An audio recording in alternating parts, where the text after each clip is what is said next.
Farmer चीज़ making जब मैंने इस प्रोजेक्ट की दाग पे रख दी थी तो जो हमें बहुत ज़्यादा चैलेंजेस आ रहे थे उसमें सबसे बड़ा तो ये था कि हम इसकी मार्केटिंग कैसे करें, क्योंकि पाकिस्तान में नॉन प्रोसेस चीज़ को लोग बहुत बड़ी दुनिया नहीं जानती थी। बेसिकली देखिए, ये हैंड क्राफ्टेड का काम है। इसका मतलब है कि हाथ से काम होता है, लेकिन हाथ से काम करने के लिए आपको बहरहाल कुछ ना कुछ इक्विपमेंट्स चाहिए होते हैं। हाथ के काम के ऊपर आप कर्ड डेवलपमेंट्स करते हैं। कर्ड्स डेवलपमेंट के बाद बहरहाल एक ऐसी मशीनरी चाहिए होती है जिससे आप क्रीम चीज़ बनाएं, जिससे आप सॉसेस वगैरह बनाएं, जिससे आप दूध को हैंडल करने के लिए या उसकी स्ट्रेचिंग करने के लिए जो इक्विपमेंट्स वगैरह चाहिए होते हैं वो सारे स्टील के बनते हैं, वो सारे एसएस के होते हैं, फूड ग्रेड। और ये खासा एक एक्सपेंसिव काम है और उसके लिए आपको रिसोर्सेज चाहिए होते हैं। तो that was a big challenge, क्योंकि हमने टारगेट कर लिया हुआ था बड़ा स्केल। हमने सोचा हुआ था कि इसको पाकिस्तान के लेवल पर इंट्रोड्यूस करना है। अगर तो छोटे से लेवल पर होता तो घर के किचन और एक फ्रिज बहुत था, लेकिन जिस लेवल पर हम सोच रहे थे वहाँ ये मुमकिन नहीं था कि बगैर कोल्ड स्टोर के, बगैर इक्विपमेंट्स के और बगैर अच्छी मशीनरी के हम ये सारा शो रन कर सकें। प्रोसेस प्रोडक्ट्स के इंसान के जिस्म पर अच्छे असरात नहीं होते हैं। उसके मुकाबले में फार्मर चीज़ मेकिंग ने एक प्योर प्रोडक्ट को लॉन्च किया और उसका पर्पस ये था कि हम लोगों को एक हेल्दी प्रोडक्ट दें। ये सुपर फूड कहलाते हैं। सुपर फूड सीधा सीधा सोसाइटी की सेहत के ऊपर अच्छे असर डालता है।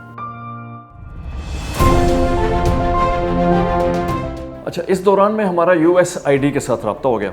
वो अपना चैलेंज ग्रांट फंड उन्होंने पब्लिसाइज किया था, जिसको मैंने अप्लाई किया। हमने वहाँ पर अपना आइडिया पिच किया था क्रीम चीज़ मेकिंग के लिए, क्योंकि मैं अपना काम कर रहा था projection development of cream cheese. उसके लिए हमें फंड्स रिक्वायर्ड थे ताकि हम कोल्ड स्टोर बना सकें उसके रिक्वायर्ड टेम्परेचर का, जिसमें हम अपना माल स्टॉक कर सकें। दूसरा, उसके लिए हमें मशीन चाहिए थी ताकि हम जब अपने फाइनल कर्ड्स की प्रोसेसिंग कर सकें, और वो मशीन खासी एक्सपेंसिव थी।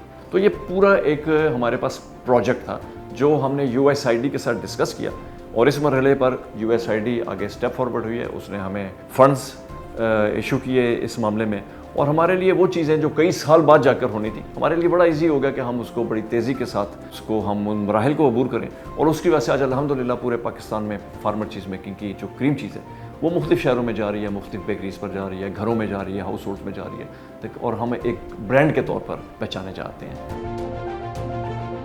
USAID ने जो हमें फंडिंग की उसमें उसने हमें जो हमारा कोल्ड स्टोर है, जो कि एक बड़ा 15x15 का, हमें उन्होंने कोल्ड स्टोर जो है उसके लिए फंडिंग की।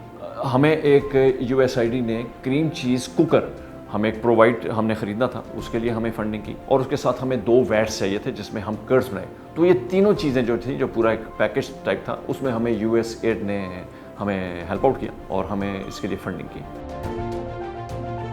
इस ग्रांट फंड से हमें स्केल अप होने पे इतनी ज़्यादा मदद मिली है कि जो प्रोजेक्ट हमने अगले 10 साल में करना था वो हम 2 साल में कंप्लीट कर गए। इस ग्रांट से हमें जो फ़ायदा मिला वो ये मिला कि एक तो हमने उस पूरे प्रोजेक्ट को न सिर्फ कामयाबी से लॉन्च किया, साल के अंदर अंदर हमने उसकी मुकम्मल डेवलपमेंट कर दी, बल्कि तकरीबन 15 से 16 लोग डायरेक्टली इसमें जिनको जॉब्स मिली हैं, जिनमें से बहुत सारे आज स्किल्ड लेबर के तौर पर क्रीम चीज़ प्रोड्यूस करते हैं, बहुत सारे मार्केटिंग करते हैं, बहुत सारे उसके सप्लाईज करते हैं। फिर इनडायरेक्टली बहुत सारे लोग इन्वॉल्व है जो यहाँ से हमारी सप्लाईज कराची में, इस्लामाबाद में, दूसरे शहरों को जानती हैं, और फिर वो बेकरीज जहाँ पर ये सारा कुछ बनता है और लोगों तक जाता है। तो ये एक अच्छी खासी एक इंडस्ट्री वजूद में आ गई इस छोटे से स्टेप के जरिए।